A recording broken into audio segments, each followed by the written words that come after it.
John Heilman, I know you have a question for Richard Haass, but before that, let's take a look at what Donald Trump said on Sean Hannity's show last night about when asked what his second-term agenda would be.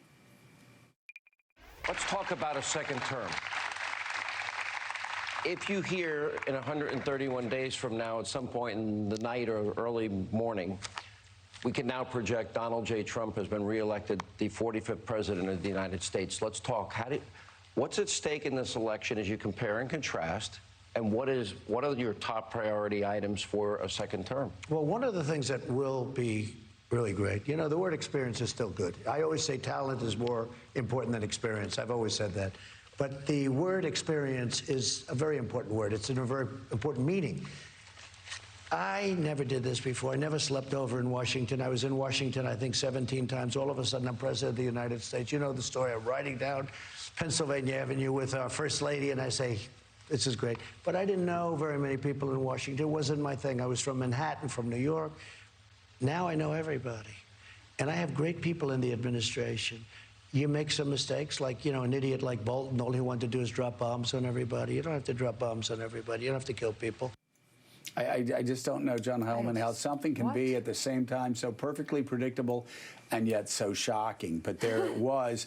Donald Trump asked about his second-term agenda in the friendliest forum possible. He had no agenda, no issues, no plans, nothing. The only thing he said was, I know a lot of people, and then used that as an excuse to attack idiot, I think he said, John Bolton, yet another person he hired after promising the best people, and yet another person, one of dozens of people that he hired in high-ranking positions, only to tell Americans later what total losers they were. Well, right. And, you know, just it's a bundle of non sequiturs and narcissistic kind of reminiscence, kind of balled up with just a complete like nothing that addresses the question. Obviously, I'm saying these things that are completely obvious. I know Sarah Cooper's going to make, this is the next great Sarah Cooper video for sure. Yeah. But Richard, I'll throw it to you. Yeah, right. I mean, this is going to be one of the classics.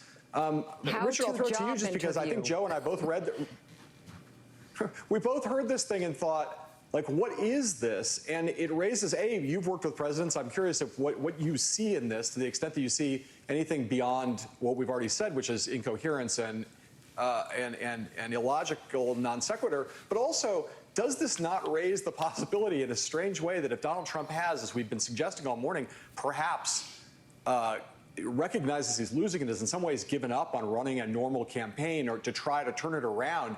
Is it not possible that the last thing in his mind is that somehow some foreign power is going to come to his rescue, whether it's Russia or China or someone else, and that's the way that he imagines he can win this thing, not by turning his campaign around, but by somehow turning to foreigners to intervene?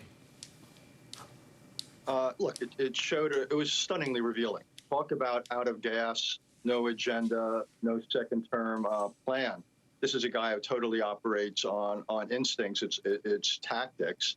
It might be that he has this idea, except the problem for him to depend upon a foreign country to quote-unquote save him by creating a crisis is that a lot of Donald Trump's foreign policy is about not having a foreign policy. It's essentially, it leans in the direction of minimalism, isolationism, unilateralism.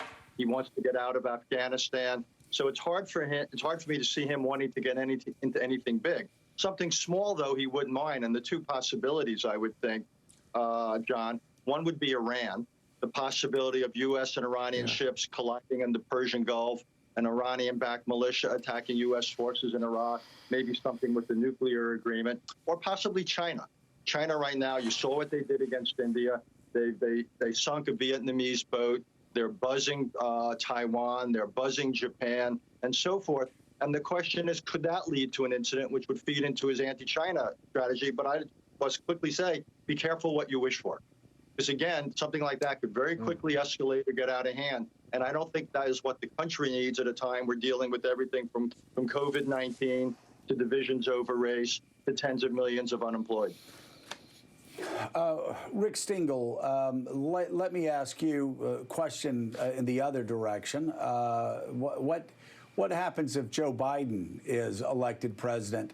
What should his #1 priority, his top priority be, his top focus be in terms of a specific country or alliance on January 20th, 2021?